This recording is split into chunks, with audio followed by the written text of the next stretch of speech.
मैंने डॉक्टर साहब से कहा कि सर तुरंत ऑपरेशन कीजिए, जब कोई विकल्प नहीं है तो तुरंत इसको किया जाए, क्योंकि दर्द असहनीय था। लेकिन साथ ही साथ मैंने डॉक्टर साहब को ये भी कहा, नमस्कार, मैं आपका अपना ही संजय कुमार सिंह। आज बहुत दिनों के बाद यूट्यूब पर मैं एक वीडियो लेकर आ रहा। दरअसल पिछले दिनों मेरा एक्सीडेंट हो गया था, जिसके चलते मैं कोई वीडियो बना नहीं पाया। तो आज मैं खुद की कहानी लेकर आया। आज से ठीक 39 दिन पहले 39 डेज पहले मेरा बाइक से एक्सीडेंट हो गया। मैं कॉलेज से क्लास लेकर आ रहा था। मेरे विपरीत दिशा से एक दूध वाला भी बाइक पर अपने दोनों तरफ अपना दूध का जो बर्तन होता है दोनों तरफ लटकाया हुआ था, और वो भी आ रहा था। जब वो मेरे नज़दीक आया तो मुझे लगा जे यह मुझे ठोकर मार देगा। जब वो मेरे नज़दीक आया तो मैंने अपनी बाइक को थोड़ा सा मोड़ा। पानी हल्का हल्का पड़ रहा था। जैसे ही मैंने अपने बाइक को मोड़ा, मेरा बाइक स्लिप कर गया, स्किड कर गया और मैं बाइक से नीचे गिर गया। बाइक बाद में गिरा और मैं पहले गिर गया। मेरा बायां पैर रोड से टकराया। जब मैं नीचे गिरा तो गिरते ही मुझे लगा कुछ ना कुछ अनहोनी हो गया। सामने ही एक पेंट का दुकान था, वो मेरे जान पहचान वाला था। वो दौड़ा दौड़ा मेरे पास आया, सर क्या हुआ? मैं एक क्षण के लिए तो समझ नहीं पाया आखिर मेरे साथ क्या हुआ। मैं जैसे ही उठने की कोशिश किया, मेरा पैर मेरा साथ नहीं दिया। फिर उसने मुझे सहारा देने की कोशिश की, उसने मेरे पैर को उठाया। मैंने उसको बोला जब पैर मेरे मत उठाइए, मेरे कंधे में हाथ लगाकर आप मुझे यहाँ से, क्योंकि पानी पड़ रहा था, मैं भीग रहा था। उसने 2-3 आदमी के सहारे से मुझे वहाँ से उठाया और बगल में ही उसका दुकान था, वहीं पे ले जाकर मुझे बैठाया। एक क्षण के लिए मैं सुन्न हो गया, मुझे लगा ही नहीं मेरे साथ क्या हुआ। फिर कुछ ही सेकंडों के बाद मैंने उससे एक गिलास पानी मांगा, पानी पिया और फिर पानी से अपने कुछ ब्लड हाथ और पैर में जहाँ पे चोट लगा था वहाँ पे स्किन छिल गया था, और रोड का जो कंकर था उसके चलते जलन हो रहा था। मैंने उस पानी से उस दोनों को धोया। कुछ सेकंड लगा मुझे अपने आप को संभालने में। फिर सबसे पहले मैंने अपने छोटे भाई जो डॉक्टर है, डॉक्टर अजय को फ़ोन किया। मैंने सारी परिस्थिति बताई, बोला भाई जी आप वेट कीजिए, मैं तुरंत पहुंच रहा। फिर सेकेंड फ़ोन मेरी एक छोटी बहन है, डॉक्टर प्रेरणा। मुझे पता था वो अगल बगल में ही कहीं होगे। मैंने उसको फ़ोन किया और मैंने बताया कि मेरा एक्सीडेंट हो गया, तुरंत तुम गाड़ी लेकर आओ। वो बोली भैया आप वेट कीजिए, मैं तुरंत आ रहा हूँ। वो भी 3-4-5 मिनट में वहाँ पे पहुँच गए। फिर वहीं दुकान वाले और अगल बगल के लोगों ने मुझे सहारा दिया, गाड़ी में बिठाया। गाड़ी में बैठते ही मैंने तीसरा फ़ोन, मैंने जमा 3 आदमी को फ़ोन किया। तीसरा फ़ोन मेरे एक मित्र हैं प्रवीण सर, उनको फ़ोन किया। उनको मैंने सारी परिस्थिति बताई, जैसा ऐसा है, मेरा एक्सीडेंट हो गया। फिर गाड़ी में बैठने के बाद मैं वहाँ से चला। मैंने अपनी बहन को बोला जो खुद डॉक्टर, मैंने बोला जो ये हॉस्पिटल का नाम बताया, वहाँ पे जो डॉक्टर हैं डॉक्टर सरोज, उनको फ़ोन कर देने के लिए। उसके बाद बड़ा सारा उसी का जिम्मा था। पानी पड़ रहा था, 10 मिनट के करीब हम लोग हॉस्पिटल पहुँचे। डॉक्टर साहब भी कहीं बाहर थे, लेकिन वो भी जब कंडीशन को समझे वो भी तुरंत पहुँच गए हॉस्पिटल में। हॉस्पिटल पहुँचते उन्होंने मेरी कंडीशन को देखा। दर्द तो भयंकर हो रहा था। उन्होंने कहा जो सबसे पहले 2-4 एक्सरे करवाइए। 3-4 तरह से उन्होंने एक्सरे कराया। एक्सरे होते ही उन्होंने कहा जो सर आपका लेफ़्ट लेग्स में मल्टीपल फ्रैक्चर है, टिबिया का हेड रीजन टूट गया है और साथ ही साथ 2-4 छोटे छोटे फ्रैक्चर है। ऑपरेशन के अलावा कोई विकल्प नहीं है। मैंने डॉक्टर साहब से कहा जो सर तुरंत ऑपरेशन कीजिए, जब कोई विकल्प नहीं है तो तुरंत इसको किया जाए, क्योंकि दर्द असहनीय था। लेकिन साथ ही साथ मैंने डॉक्टर साहब को ये भी कहा जो डॉक्टर साहब बहुत ज़्यादा दर्द हो रहा है, कुछ ना कुछ कीजिए इसका अभी तत्काल, क्योंकि ऑपरेशन करने से पहले बहुत सारी फॉर्मेलिटीज़ होती है, उसको पूरा करना था। उन्होंने पहले सबसे पहले ब्लड सैंपल लिया, बहुत सारे टेस्ट करना होते हैं। ब्लड को उन्होंने टेस्ट के लिए भेज दिया लैब में। फिर उन्होंने एक मेरा टेम्प्रोरी प्लास्टर कर दिया, जिससे थोड़ा दर्द कम हो, पैर का मूवमेंट कम हो, दर्द कम हो।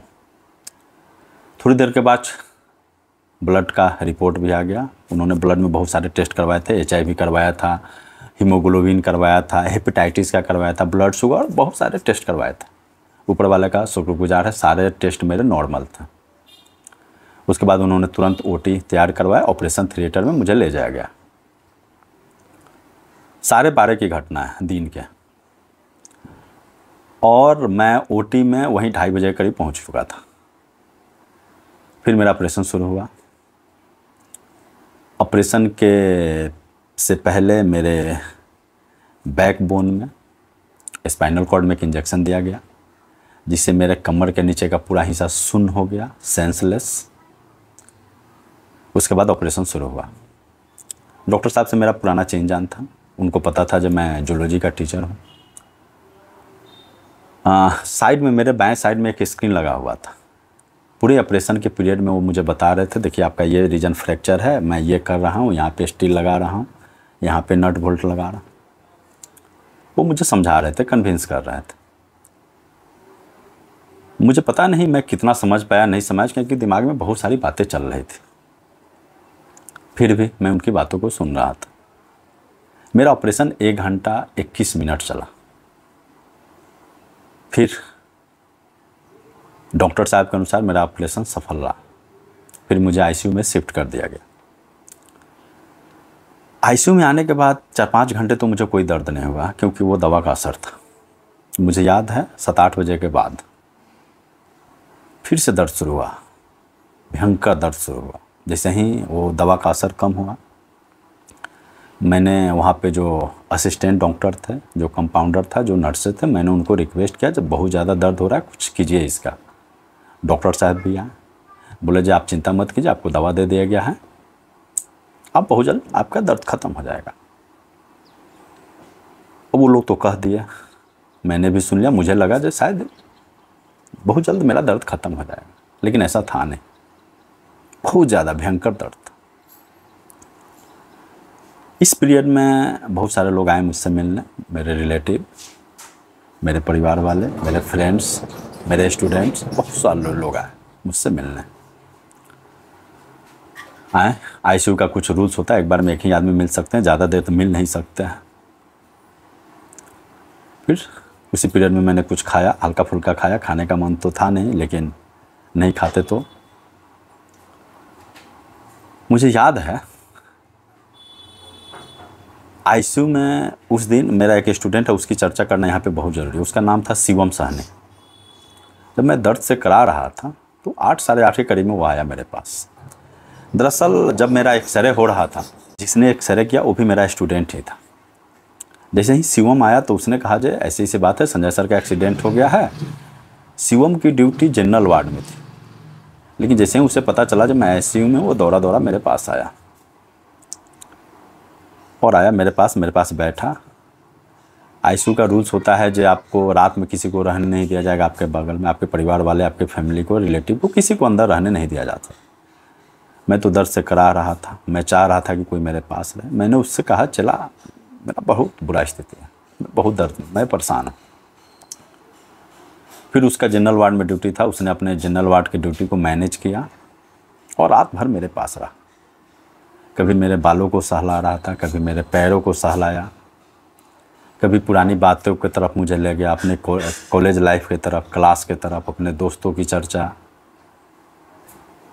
कहने का मतलब ये था, वो रात भर मुझे एंगेज किया। 1 सेकेंड के लिए ना मैं सो पाया, ना 1 सेकेंड के लिए वो सो पाया। उसने रात भर मेरी। बाद में मैंने उसे कहा भी, जो चला तुमने तो मेरे ऊपर कर्ज डाल दिया। उसी रात ही नहीं, अगले रात में भी उसने मेरी बहुत सेवा की। जब तक मैं हॉस्पिटल में था उसने मेरी बहुत सेवा की। मैंने उसने कहा भी मैं तुम्हारा यह कर्ज उतार नहीं पाऊंगा। फिर भी तो फिर उसने पता है क्या जवाब दिया? बोला नहीं सर, आप ऐसा मत कहिए। मैंने आपकी सेवा कर कर जो पुण्य कमाया है, मैं आपके स्टूडेंट होने के बावजूद भी मुझे सौभाग्य मिला आपकी सेवा करने का। ये मेरा दायित्व था सर, मेरा रिस्पॉन्सिबिलिटी था। पहली बार टीचर होने का पीछे का जो मकसद है वो मुझे लगा, जो कहीं ना कहीं आप किसी विद्यार्थी को, किसी स्टूडेंट को शिक्षा देते हैं, अगर वो शिक्षा इस रूप में लौट कर आए तो मन को बड़ा सुकून और शांति मिलता है। उस लड़के ने मेरी इतनी सेवा की, मैं उसको शब्दों में बयान नहीं कर सकता हूँ। खैर, कल सुबह, रात तो बीत गया, 1 सेकंड के लिए ना मैं सो पाया, दर्द से परेशान था करा। सुबह 5 बजे डॉक्टर साहब, मैं बार बार नर्स और डॉक्टर को कह भी रहा था ये डॉक्टर साहब कब आएंगे। तो एक असिस्टेंट डॉक्टर ने कहा जो 9 बजे से पहले नहीं आते, 9 बजे आएंगे, आपको जो भी समस्या हो उनको कह दीजिएगा। लेकिन ये आश्चर्य की बात है, डॉक्टर साहब सुबह 5 बजे आ गए। आते ही बोले जो सर आप तो क्या नहीं सोए, मैं भी नहीं सो पाया हूँ आपके चलते। तो मैंने बोला जो रात भर देखिए ना डॉक्टर साहब, मैं सो नहीं पाया, मैंने अपनी समस्याएं बताई। बोला जो जानबूझकर आपको कोई दवा नहीं दिया गया दर्द का। तो मैं आश्चर्यचकित हो गया, ऐसा क्यों? उनका कहना क्या था, ऑपरेशन के बाद आपको रात भर पैर का मूवमेंट करना था। अगर मैं आपको इंजेक्शन दे देता, कोई पेन किलर दे देता तो आप सो जाते, तो पैर का मूवमेंट नहीं होता, पैर का मूवमेंट नहीं होता तो कुछ कॉम्प्लिकेशन आ सकते थे, इसलिए आपको इंजेक्शन नहीं दिया गया, चाहे दवा नहीं दिया गया, पेन किलर। तब जाकर मुझे लगा जो ओहो ये बात है। वैसे भी रात भर मैंने पैर का मूवमेंट किया था। उसके बाद मैंने डॉक्टर साहब से फिर रिक्वेस्ट की, तो बोले जो ठीक है, आप कोई बात नहीं है, जो मुझे चिंता था उससे आप निकल रहे हैं, आपका ऑपरेशन परफेक्ट है, और जो मुझे चिंताएं सता रही थी आप उससे निकल रहे हैं। फिर भी 48 घंटे तक कॉम्प्लिकेशन आ सकते हैं, अभी भी सावधान रहने की ज़रूरत है। फिर मैंने रिक्वेस्ट किया तो उन्होंने एक अपने असिस्टेंट को बोला जाए कम से कम एक इंजेक्शन दीजिए। उन्होंने मुझे इंजेक्शन दिया। दिन में मैं 2-4 बार सो पाया, लेकिन ज़्यादा देर नहीं, आधा घंटा 1 घंटा के लिए सोता था, फिर नींद टूट जाता था। ये सिलसिला चला। फिर उसके कल रात को आया, फिर मैंने जो मेरा स्टूडेंट था शिवम, फिर उससे रिक्वेस्ट किया कि फिर आज तो मेरे साथ रहना, क्योंकि आईसीयू में वो मेरा बहुत बड़ा सहारा था। वो उस रात भी रहा, अपना ड्यूटी मैनेज कर आया, फिर मेरे साथ रहा, उसके अगले रात भी रहा। ये सिलसिला चला। जब ऑपरेशन का 48 घंटा बीत गया, क्योंकि सबको चिंता थी ये कहीं कुछ कॉम्प्लिकेशन ना आ जाए। कॉम्प्लिकेशन में ये था जो अंदर ब्लड क्लॉट ना कर जाए, ज़्यादा स्वेलिंग ना हो जाए, पल्स का समस्या था, पल्स आ रहा है कि नहीं आ रहा है, पैर का मूवमेंट हो नहीं रहा है, बहुत सारी समस्याएं थी।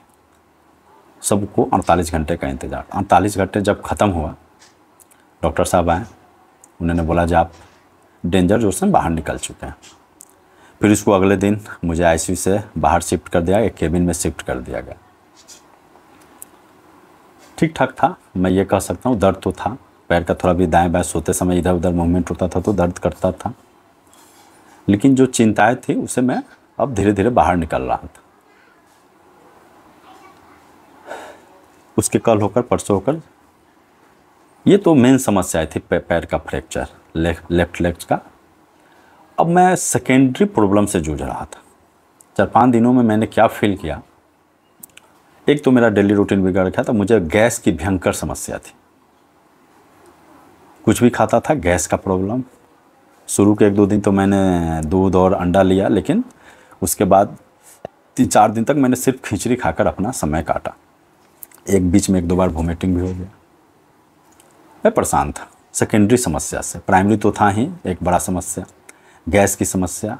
जैसे ही बेड से सोकर उठता था, थोड़ा बहुत उठकर बैठता था, 2-4 कदम चलता था तो चक्कर आने लगता था जब मैं गिर जाऊंगा। रात पर मैं सो नहीं पाता था। मैं सेकेंडरी प्रॉब्लम से जूझ रहा था। 3-4 दिन के बाद डॉक्टर साहब आए तो मैंने उन्हें कहा जो डॉक्टर साहब रात को मैं सो नहीं पाता हूँ, बहुत समस्या है। तो उन्होंने कुछ कहा नहीं, अपने वो जो असिस्टेंट था उनको एक दवा लिखा, बोला जाए रात को सर को खिला दीजिएगा।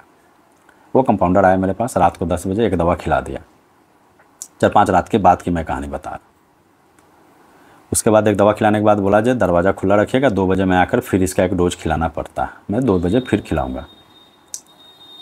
फिर वो 2 बजे आया, मैं जगह ही था, 2 बजे आया और आते ही पूछा सर अभी तक आप सोए नहीं हैं? मैंने बोला नहीं। बोला जाता आपको तो सोना चाहिए क्योंकि ये नींद की ही दवा आपको दी गई थी। मैं आश्चर्यचकित रह गया, नींद की दवा? बोला जहाँ आपको नींद की दवा दी गई थी। फिर उसने कहा जो आप सो नहीं पाए, ये तो बड़ा बुरा हुआ, आप लगता है जब आप कुछ ज़्यादा नशा वसा करते हैं। मैं उसके चेहरे की तरफ देखा, मैं उसको डांटना चाहता था, मैं तो कुछ नशा नहीं करता हूँ, मैं तो नशा मुक्ति का अभियान चलाता हूँ। फिर मैंने उससे पूछा जी यार ये दवा कौन चीज़ का, तो उसने बताया जी ऐसी दवा, सारी बातें बताया। मैंने बोला ठीक है, मैंने दवा नहीं खाया। कल सुबह डॉक्टर साहब फिर जब विजिट पर आए, मैंने उनको बोला जो डॉक्टर साहब ये किस चीज़ का आप दवा दिए थे? तो उन्होंने कहा जो सर होता है ऐसे केसों में अधिकांशतः देखा गया कि इंसान को एंजाइटी, डिप्रेशन और भी बहुत सारे मेडिकल का टर्मिनोलॉजी उन्होंने यूज किया, ये आपको हो गया। मैं डॉक्टर साहब की बातें सुन रहा था और अपने आप के बारे में सोच रहा था कि मुझे एंजाइटी और डिप्रेशन, और पता नहीं मुझे उस समय एंजाइटी डिप्रेशन था कि नहीं था, ये तो मैं नहीं जानता, लेकिन ये फैक्ट है कि 4-5 दिन में मैं फिजिकल, मेंटल और इमोशनल बहुत थका हुआ था, ये तो था। डॉक्टर साहब फिर कह के चले गए। मैंने डॉक्टर साहब कहा डॉक्टर साहब मैं ये दवा नहीं खाऊंगा। बोला नहीं खाना पड़ेगा क्योंकि आप रात भर सो नहीं पा रहे हैं, ये भी अब आपको जाकर भविष्य में प्रॉब्लम क्रिएट करेगा। बोला ठीक है, आज मैं प्रयास करता हूँ। उस दिन मैंने 2 काम किया। सबसे पहले फिजियोथेरेपिस्ट मेरा आता था वाकर से, मैं उस हॉस्पिटल के कंपाउंड में 8 ट्रिप टहला। एक ट्रिप में मुझे याद है 150 से 200 कदम में चलता था। मैंने आपको ये समझाया कि आज मुझे इतना टहलना है, मेरा मेन मकसद था अपने आप को थकाना। शाम तक मैं इतना थक चुका था, सब लोग मुझे कहना भी शुरू कर दीजिए इतना मत टहलिए, फर्स्ट डे है, सेकेंड डे है, इतना टहलना उचित नहीं है। फिर भी मैंने अपने आप से वादा किया था कि मैं अपने आप को आज बहुत थका लूँगा टहलते टहलते। दूसरी बात, मैंने अपने आप से बातचीत की, ये मैं किस तरफ जा रहा। होता है इंसान परेशान होता है, मैं खुद कर रहा हूँ, मैं परेशान था। अचानक जो मेरे साथ हुआ, शायद मैं इसको एडजस्ट नहीं कर पा रहा था, शायद मैं इसको एक्सेप्ट नहीं कर पा रहा था जी अचानक मेरे साथ क्या हो गया था। मैं परेशान था, निराशा था। मैंने अपने पहले वीडियो में भी बोला है जो बहुत सारे लोग इंसान निराश होते हैं, ह्यूमन नेचर है, निराशा सबको होता है, मुझे भी हुआ। लेकिन ये निराशा लंबे समय तक नहीं होना चाहिए। मैंने अपने बातचीत की, आज के बाद से ऐसा नहीं होगा। मुझे याद है उस रात मैं बहुत गहरी नींद में सोया, अपने आप को इतना थकाया था और मेंटली मैंने अपने आप को बहुत समझाया। उस रात को मैं बहुत सोया, उसके अगले रात को भी मैं अच्छे से सो पाया। फिर ये कंटिन्यू होते गया। तो ये था, मैं दवा नहीं खाया, एक डोज खाया था, उसके बाद से मैंने नींद की कभी दवा नहीं खाई। दूसरा समस्या था गैस का। गैस के लिए क्या था जो मेरा रूटीन डिस्टर्ब था 4-5 दिन से, उस रूटीन को मैंने सुधारा। भाग दौड़ की ज़िंदगी थी, अचानक से ब्रेक लगा, ह्यूमन बॉडी का जो सिस्टम है वो भी डिस्टर्ब हो गया। मैंने सोचा जो धीरे धीरे अब सिस्टम को लाइन पर लाना है, पटरी पर लाना है। मैंने पटरी पर लाना शुरू किया। 4-5 दिन तक मैंने गैस की दवा खाया, उसके बाद गैस का दवा भी बंद किया। डॉक्टर साहब को बगैर कहे, मेरा छोटा भाई भी था, उसको मैं बोला जब मुझे गैस का दवा मत देना। वैसे मैं सुबह सुबह मुझे 7-8-9 दवा दिया जा रहा था। एक बार मैं इतना दवा खा रहा था, सब लोगों ने सलाह दिया कि आपको गैस का दवा लेना चाहिए क्योंकि आपको गैस बनेगा। मैंने बोला जो मुझे नहीं बनेगा, मैं आपसे वादा करता हूँ कभी मुझे नहीं बनेगा। और मैंने अपने डेली रूटीन को सुधारना शुरू किया। सुबह 4 गिलास पानी था, गर्म पानी पीना, उसके बाद सुबह फ्रूट से शुरुआत करना, लाइट भोजन करना। फिर मैंने अपना डेली रूटीन चेंज किया अपने आप को समझाकर। फिर गैस की समस्या भी ख़त्म हो गई। चक्कर जो आ रहा था उसके पीछे रीज़न क्या था, सोए पीछे का कोई नर्व्स जो होता है दब जाता है, इसीलिए आप जितना बैठ सकते हैं, जितना टहल सकते हैं किया। मैंने उसको शुरू किया, 2-3 दिन में वो भी गायब हो गया। यानी मैं प्राइमरी तो अपने जगह पर था ही, सेकेंडरी प्रॉब्लम को पहले मैंने सॉर्ट आउट शुरू किया और बहुत जल्द मैंने सॉर्ट आउट किया भी। उसके बाद 8-9 दिन के, मुझे याद है 8-9 दिन के बाद मुझे वहाँ से रिलीज़ कर दिया। फिर मैं घर आया, फिर मेरी डेली रूटीन शुरू हो गई। इसी पीरियड में मुझे याद है मेरे एक मित्र हैं, जब उनको पता चला उन्होंने मुझे फ़ोन किया। एक्चुअली कुछ साल पहले उनका भी एक्सीडेंट हुआ था पैर का ही, तो अपना अनुभव साझा करने के लिए, अपना अनुभव शेयर करने के लिए उन्होंने मुझे फ़ोन किया। लंबी बातचीत हुई, बहुत सारे मुद्दे पर बातचीत हुई। उन्होंने बहुत सारा प्रिकॉशन मुझे बताया, सर ऐसे हुआ वैसे हुआ, ये खाइए वो खाइए। उनके अपने अनुभव से मुझे बहुत सारा इन्फॉर्मेशन दिया। ये तो हुई, लेकिन लास्ट में जाते जाते उन्होंने एक बड़ा अच्छा मुझे कम्प्लीमेंट दिया। उन्होंने कहा कि आज सर मैं आपसे इतनी देर तक बातचीत किया, लेकिन कभी भी आपको निराश होते हुए मैंने नहीं देखा। कभी भी आपको अपनी समस्या, आप दुखी हैं, परेशान हैं, एक लाइन भी कहते हुए नहीं सुना। बहुत सारी समस्याएं होती है ज़िंदगी में, ये मुझको जानकर बड़ा अच्छा लगा, खुशी हुआ। खैर ऐसा कम्प्लीमेंट्स मिला, मुझे भी अच्छा लगा। मेरा यह वीडियो बनाने के पीछे का मकसद अपनी दुख भरी कहानी, ये पीड़ादायी घटना सुनाना नहीं है। मैं मानता हूँ जब भी कोई घटना घटता है या कोई दुर्घटना होता है, उसके पीछे का कुछ ना कुछ मकसद होता है, और साथ ही साथ उस घटना से कुछ सीखने वाली बात होती है। अब सीखने के लिए तो मैंने बहुत सारी बातें सीखी हैं इस पीरियड में। 2-3 बातें मैं आपसे इस परिस्थिति में शेयर करना चाहता हूँ। पहली बात जो मैंने इस पीरियड में सीखी है, अनुभव किया है, जब भी कोई घटना घटती है तो आप ये सोच लीजिए इस घटना से लड़ना आप ही को है। आपके परिवार वाले, आपके रिलेटिव, आपके फ्रेंड्स, चाहे जितने भी आपके करीबी लोग हैं, वो आपको सपोर्ट कर सकते हैं, आपका सहयोग कर सकते हैं। और आप जितना ही मानसिक रूप से मजबूत रहेंगे उतना ही जल्दी इन सारी चीज़ों से आप बाहर निकल पाएंगे। सारा खेल साइकोलॉजी का है, मेंटल प्रेशर का। आप जितने बेहतर तरीक़ा से आप इसको हैंडल कर पाएँ उतना ही आप जल्दी स्वस्थ बन रहिएगा, और आपके मेंटल, आपके साइकोलॉजी पर ही आपका भविष्य निर्भर करता है। वैसे कहा भी गया है कि ज़िंदगी की लड़ाई आपको खुद लड़नी पड़ती है। लोग साथ सहयोग कम देते हैं पर ज्ञान ज़्यादा देते हैं।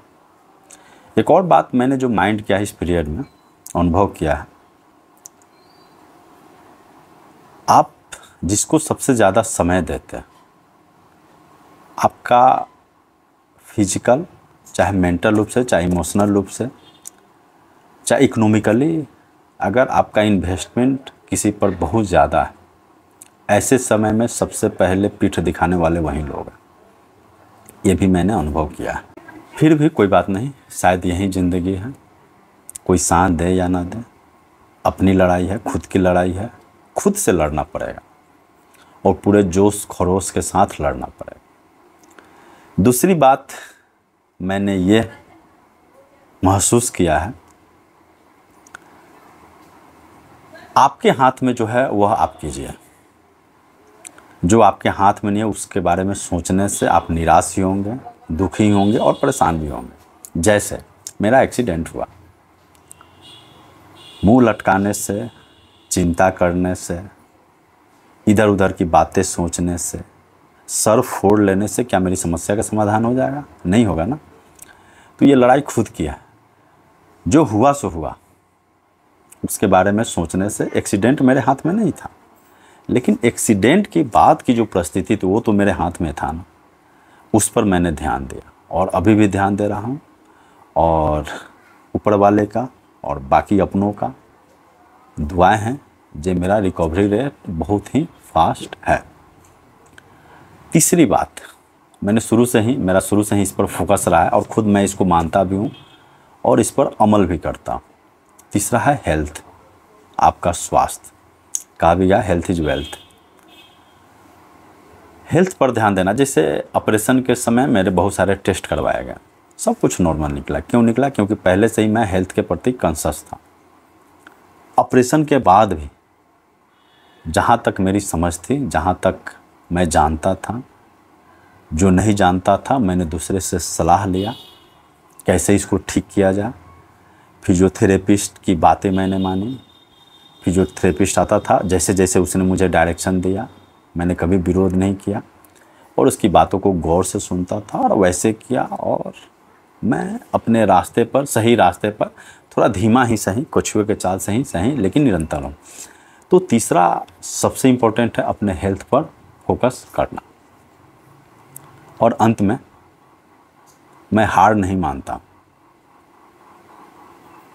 अगल बगल की परिस्थितियाँ, चुनौतियाँ, जिम्मेदारियाँ, बहुत सारी समस्याएं मुझे हरा नहीं सकती है।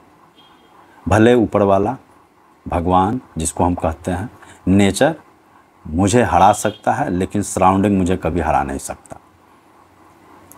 इसलिए मैं अपने प्रति, अपने आप को मैंने मजबूत किया। अपने अगल वाले बहुत सारे लोग आते हैं मुझे सलाह देते थे, जो ये है वो, मैंने सबकी बातें सुनी, लेकिन मैंने अपने आप को मजबूत किया और एक सुधार के रास्ते पर चल पड़ा। और चलते चलते दुआओं में बड़ी बरकत होती है, दुआओं में बड़ा दम होता है। जब मेरा ऑपरेशन हो रहा था तो बाहर बहुत सारे लोग खड़े थे, उनकी दुआओं का परिणाम है। जो भी बुरा होना था एक्सीडेंट के समय तक, एक्सीडेंट के बाद जो भी हुआ है सब कुछ अच्छा हुआ है। बहुत सारे लोगों ने दुआ किया। एक मेरे अंकल हैं, रविंदर अंकल, वो भी एक पेशे से डॉक्टर हैं। वो ऑपरेशन थिएटर में घुस गए मेरे लिए और करीबन 1 घंटे उन्होंने अंदर रहा। सारे लोगों ने मेरे लिए प्रार्थना की और प्रार्थनाओं का फल है जब मैं अभी आपके सामने स्वस्थ हूँ, कह सकता हूँ मैं स्वस्थ हूँ। मेरा अंदर का विश्वास कर रहा है जो मेरा अंदर का बोन्स भी प्रॉपर वे में जुट रहा होगा। तो मेरा आपसे है जो दुआओं में याद रखिएगा, दुआओं में बड़ी ताकत होती है, दुआओं में बड़ी शक्ति होती है और मैं इसको मानता भी हूँ और मुझे आशा नहीं बल्कि पूर्ण विश्वास है। वैसे सारे लोगों ने मेरे लिए दुआएं की हैं, परिवार, रिलेटिव्स, फ्रेंड्स, मेरे अपने जितने भी करीबी हैं, मेरे स्टूडेंट्स, सब लोगों का था मुझे मिला है, प्यार मिला है। बस इस प्यार को, इस आशीर्वाद को, इस दुआओं को बनाए रखिएगा। मैं बहुत जल्द फिर से आप लोगों के सामने एक नई वीडियो लेकर आ रहा हूँ। तब तक आप लोग दुआएं करते रहिए कि मैं जल्दी स्वस्थ रहूँ। धन्यवाद, नमस्कार।